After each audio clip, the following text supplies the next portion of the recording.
You will never master sales until you understand this one thing that most people will never realize, because they're way too obsessed with what to say, or they want the perfect script, the perfect objection handle, or the perfect word track that magically closes deals so they can avoid the actual work that goes into becoming a great closer. But that's not how sales works. And the best salespeople are not the best talkers. They're not extroverts, and they aren't naturally good at sales, because nobody is born thinking, I want to be a great salesperson. And just like any other skill, the only thing it takes to become great is consistent effort, perfect practice, and of course results. Because let's face it, if someone was paying you $50K per month to learn something, I'm sure you'd figure out and find the energy inside of you to show up daily and put in the reps, because it's pretty easy to find the energy when you're winning and making money. And the best way to do that is by learning this one simple skill that business owners are desperately paying for. And in this video, I'm going to show you the communication skills that you need to understand before you can master high ticket sales, which is the highest income skill that you could ever learn. And once you understand this, you'll notice it everywhere, from your day-to-day conversations, your relationships, in your own vocabulary, in your own excuses. And it's probably the very reason that you aren't where you want to be yet, because there's a quote that says the relationship is the communication bridge between people. And that is exactly what sales is. Sales is not you trying to force someone across the bridge. Sales is understanding where they are, where they want to go, and what part of the bridge is broken. Because most people do not have a money problem, they have a clarity problem. They don't know what they want, they don't know why they are stuck, and they don't know what they are scared of. So instead they give you vague language like, I can't afford it, I'm not ready, I need more time, I need to think about it. And bad salespeople will take this as a surface level answer, or start trying to convince them and throw in bonuses like they are on some late night infomercial trying to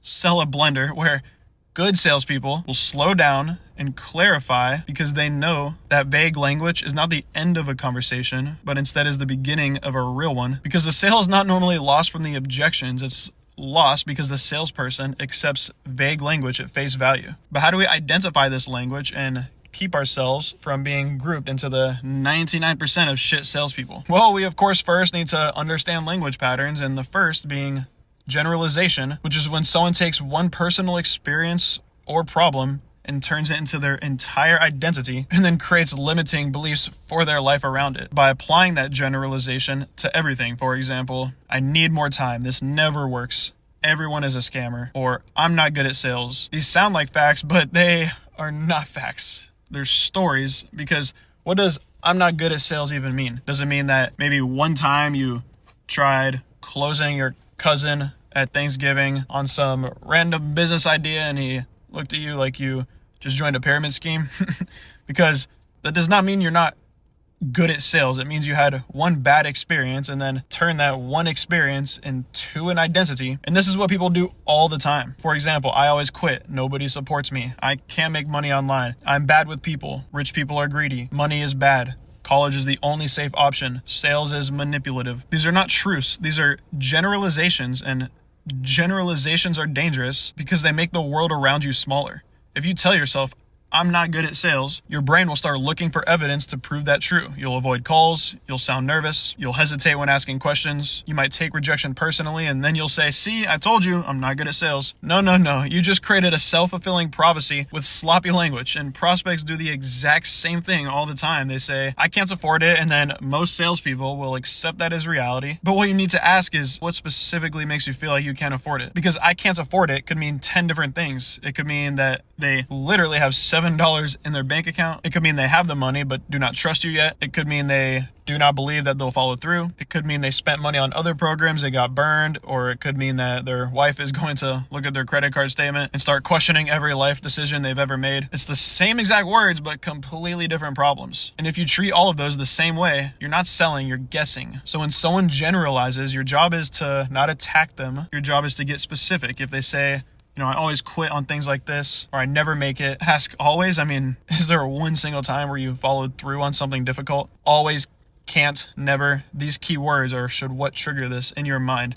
If they say, nobody supports me. Nobody, is there not one person who wants to see you win? Or they say, yeah, I can't do sales. Okay, you know what part specifically do you feel stuck on? Because the moment you get specific, the lie starts falling apart. And this matters outside of sales too, because your language that you use right now might just be building the prison that you're trying to escape from. The second pattern to look for is deletion. And deletion is when someone leaves out important information. And this happens constantly in sales.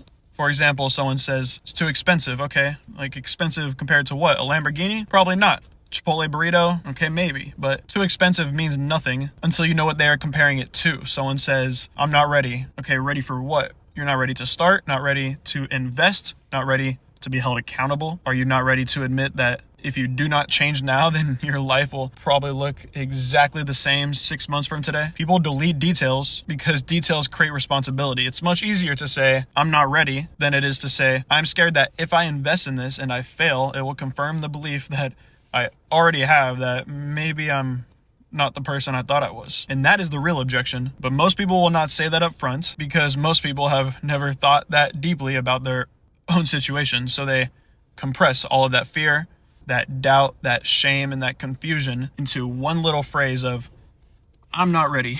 And then the average salesperson goes, okay, no problem.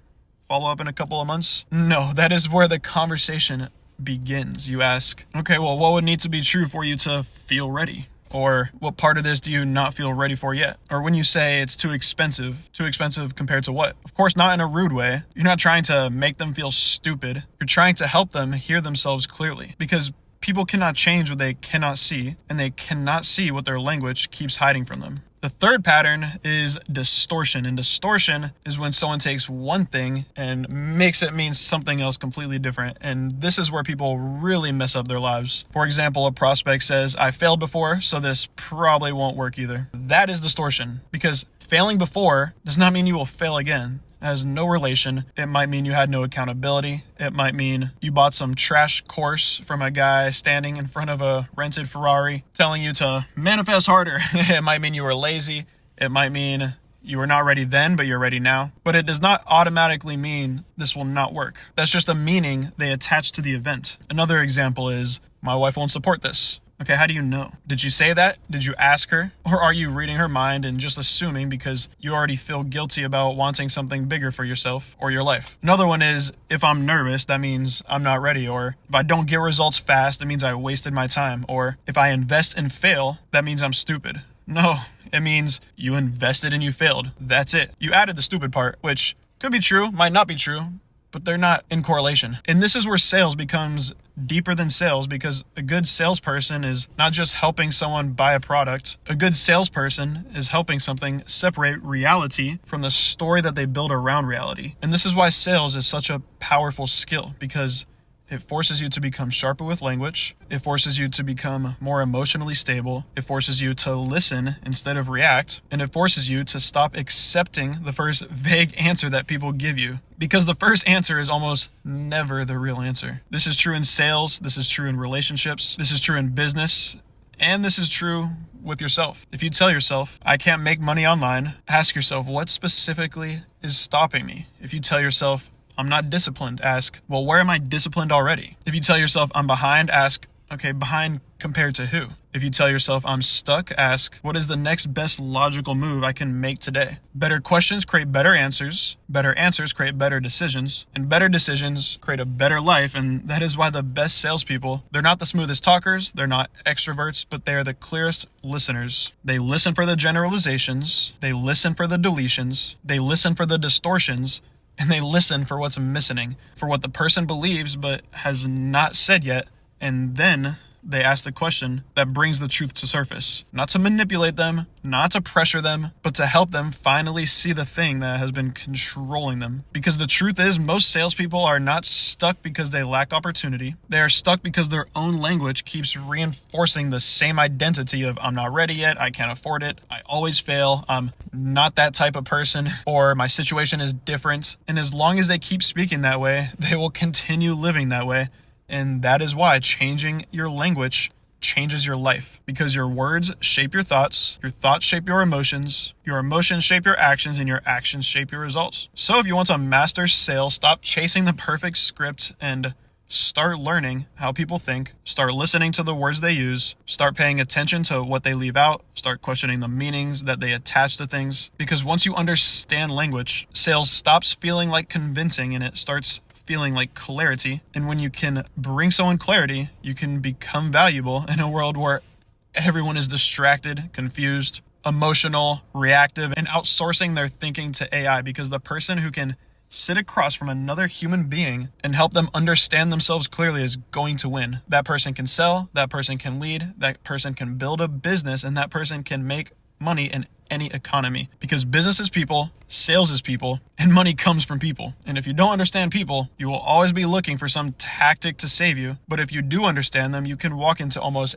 any industry and figure out how to create value. So the next time someone tells you, I can't afford it, don't panic, just get curious. The next time someone says, I need to think about it, do not chase, get clear. And the next time someone says, I'm not ready, do not fold, just ask what ready even means. Because vague language creates vague lies, where clear language creates clear decisions, and clear decisions create results. So if you want to get better at sales, stop trying to be a better talker, become a better listener, learn to hear what people are actually saying, and learn to hear what they're not. But most importantly, learn to hear the language you use on yourself, because before you can sell anyone else on a better future, you have to stop talking yourself out of your own. Anyways, my name is Brenden Hogan, and if you want to learn how I've built an online income, or if you want to learn how to improve your sales skills, create a life where you're not asking permission to use the bathroom at some job you hate, then just subscribe down below. I post new videos every week showing you how to learn the skills that actually make money.